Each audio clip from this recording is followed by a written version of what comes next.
Enlazar justo ahora con Juana Fuentes Velázquez. Juana es directora nacional de la Asociación de Magistrados de Circuito y de Jueces de Distrito del Poder Judicial de la Federación AC, que es la JUFEF. ¿Cómo estás, Juana? Buen día.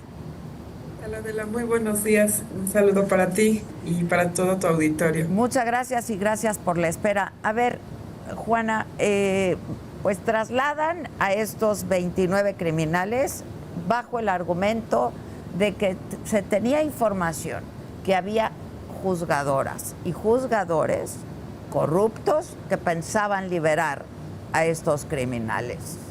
¿Cuál es tu opinión al respecto? Sí, emitimos un comunicado como parte de la asociación porque pues es un rechazo total a esta imputación. Volvemos al inicio de la reforma judicial donde atribuyen un tema de corrupción a jueces y magistrados y esta no fue la excepción. Se determinó en un comunicado de Harfuch el señalar que fue por jueces y magistrados corruptos por lo que se propició la entrega de estas 29 personas, cuando evidentemente no tenemos ni siquiera la certeza de cuáles fueron los procedimientos, porque cierto es, se habla de extradición, pero no tenemos la certeza de cuál fue la razón por la que se entregó a estos personajes. Y por supuesto que nosotros consideramos que simplemente fue una estrategia distractora, porque el tema de la extradición, si es que fue ese el mecanismo, debo decirte que el Poder Judicial de la Federación únicamente participa, es decir, los jueces y magistrados únicamente participan con una opinión, pero debo señalar que esta opinión es a petición de las fiscalías. Entonces, yo menciono esta importancia de rechazar ese tipo de imputaciones porque nuevamente le atribuyen a jueces y magistrados una responsabilidad sin pruebas, como fue el origen de la reforma, ¿no? Totalmente argumentos sin sustento desde nuestra perspectiva, por supuesto. ¿Y por qué desde nuestra perspectiva? Porque no ha habido nombres, apellidos, pruebas que claramente digan por la actitud de este juez fue que se propició esta extradición. Entonces, por supuesto que como lo hemos señalado en todos estos meses, oye, de todo es culpable el juez, pues no, hay una serie de intervenciones en esas decisiones que se toman. Esta sin duda es muy importante porque fueron 29 extraditados, pero pues, por supuesto lo que tenemos que hacer es hacerle saber a la sociedad que no somos nosotros los jueces y los magistrados los que tomamos esas decisiones desde un escritorio, mucho menos por corrupción, sino que la participación en estos casos de extradición de los jueces y magistrados es mínima. Y mínima porque lo que se hace es una consulta y la decisión que incluso toma un juez, debo decirte, Adela, que es revisada por los tribunales. Fíjate, hay dos instancias arriba de los jueces, el Tribunal de Apelación y los tribunales colegiados de circuito.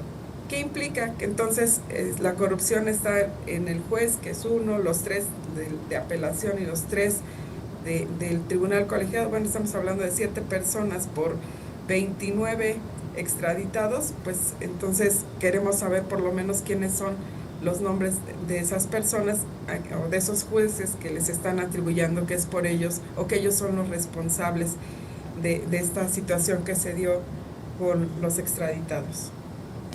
A ver, Juana, también dijo el fiscal que, pues de alguna manera, los jueces entorpecen, ¿no?, los procesos de extradición. Es decir, dijo que por la ineficiencia de los jueces hay procesos de extradición que se han alargado por años. ¿Es así? Mira, hablar de cada caso en concreto no tengo los datos, sin embargo, te voy a mencionar cómo es este proceso o por lo que considero puede generar esta apreciación de que se tarda bastante tiempo. En primer lugar, intervienen las fiscalías. Ahí se presenta una solicitud ante el juez federal, que es quien emite propiamente la orden de detención provisional si es que es necesario. Ahora, este detenido comparece ante un juez de distrito especializado en materia de extradición y se revisa la legalidad de esa solicitud y si cumple con el tratado correspondiente. Aquí hay que que señalar que tenemos una legislación también internacional, que es el tema de los tratados, y la persona que lo solicita puede presentar pruebas y argumentar algunos aspectos en relaciones de extradición. Entonces, aquí ya hay un tránsito del tiempo. Luego, el juez emite su resolución, que es no vinculante, determinando si la extradición es factible que proceda o no. Esa decisión final la toma justo la Secretaría de Relaciones Exteriores, con base en lo que el juez y otros factores, como son derechos humanos, porque esto también debo decirlo, el juez tiene que analizar si no se afectan derechos humanos, porque bien lo han dicho también, hasta los peores delincuentes pues tienen derechos humanos, y entonces pasa por ese tamiz de análisis para que la decisión final la tome la Secretaría de Relaciones Exteriores. Por lo tanto, sí hay un tránsito en el tiempo, hay que ofrecer pruebas, incluso hay que agotar recursos, porque si la persona que va a ser extraditada determina o considera que se le están afectando sus derechos en una toma de decisión de una extradición, promueve un juicio de amparo. Y aquí es lo que te comentaba, que primero inicia con un procedimiento ante un juez. Esa decisión debe ser revisada o puede ser revisada por un tribunal de apelación, y digo debe cuando se impugna, ¿no? Y posterior a ello aún hay un escaño final, que es el Tribunal Colegiado de Circuito, que hace las veces o las funciones que tendría la Suprema Corte en el tema de legalidad. Y esto, pues, desafortunadamente sí es un tránsito del tiempo, que en muchos de los casos, pues, lleva, pues, no sé, probablemente 2 o 3 años, varía de acuerdo a caso en concreto. Pero no es como un acto arbitrario o no es un acto de corrupción el que el Poder Judicial se retarde en el trámite de estos procedimientos, sino que es propio del debido proceso. Hay que tomar incluso la gravedad del delito o delitos que se le atribuyen a esta persona. Es decir, no es como en automático que haya, como es un delincuente, que el delito también está configurado en aquel país que está pidiendo la extradición, se manda. Realmente amerita un verdadero estudio. Y esto es lo que hoy se atribuye al Poder Judicial como un tema de corrupción. Yo diría, más bien, es el respeto al debido proceso, es el respeto a principios como presunción de inocencia, es el principio y respeto a un Estado de Derecho. ¿Y qué es? Pues que cualquier acto de autoridad pues debe pasar por ese tamiz de análisis por las autoridades competentes, para que ante una decisión como es una extradición, pues esté debidamente fundada y motivada, que también ese es uno de los principios que hoy garantiza que no a cualquier persona vaya caminando por la calle y la detengan, y todo debe ser un debido proceso. Entonces, Adela, por eso fue que nosotros rechazamos, y el Consejo de la Judicatura también, rechazamos totalmente esta imputación a los jueces y magistrados por el fenómeno de la extradición que se determinó de estas 29 personas. Bueno, porque además Omar García Harfuch, el secretario de Seguridad, dijo que tenían información de que había jueces, juzgadoras y juzgadores corruptos que pensaban ya en liberarlos. Sí, fíjate, una afirmación muy preocupante, porque si ya lo tenían, yo diría, ¿por qué no exhiben a esos jueces o a esos magistrados corruptos? Que es lo que incluso tanto el Consejo como la Asociación, desde que se habló de una reforma judicial, hemos exigido, que es que exhiban las pruebas de esas personas, de esos juzgadores corruptos, porque por supuesto que se tienen que ir.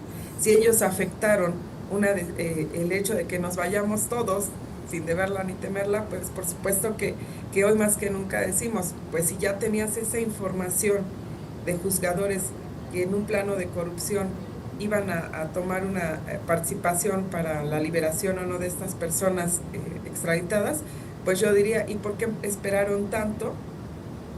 O por qué fue el discurso que se expuso para efectos de en esta ocasión, pues atribuirles todo a los juzgadores. Por eso también mencionamos, es un distractor. Sabemos que realmente lo que está pasando con Estados Unidos no es el tema de los jueces y magistrados. Me parece que hay una serie de fenómenos que están propiciando lo que hoy tenemos en el país, un tema de inseguridad total, Y eso no es por los jueces y magistrados, eso es por la actuación del Estado frente a un tema de seguridad pública.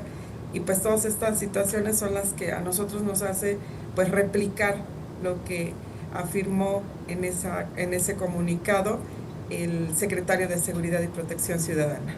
Sí, y ustedes dicen que estas acusaciones son absolutamente falsas y carecen de sustento probatorio y que son un distractor.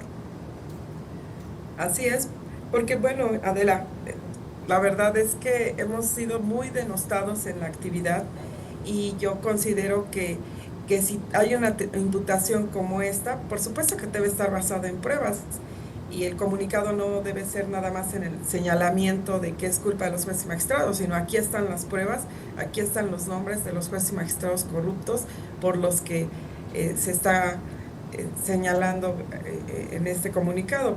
Es ahí lo preocupante, lo que está pasando, porque además, debo decirlo así, es de las situaciones que está generando inestabilidad para nuestro país, el señalar a un poder judicial corrupto, pero que la solución al problema sea que hoy tenemos un proceso de selección totalmente contaminado, totalmente de incertidumbre. Sabemos cómo está este tema, que bien dicen muchos, se trata de un verdadero circo, la selección de los candidatos, y que desafortunadamente el 1 de julio lo único que se va a ver es la convalidación de una serie de situaciones que no le vienen bien al país en el tema de justicia. Pues vamos a ver qué es lo que ocurre. Por lo pronto, pues ya fueron trasladados, que no extraditados, ¿no? Y pues ni eso sirvió para contener la ira de Trump. Te agradezco, Juana. Muchas gracias. Al contrario, de la muchas gracias. Gracias. Y bueno, pues hoy es martes.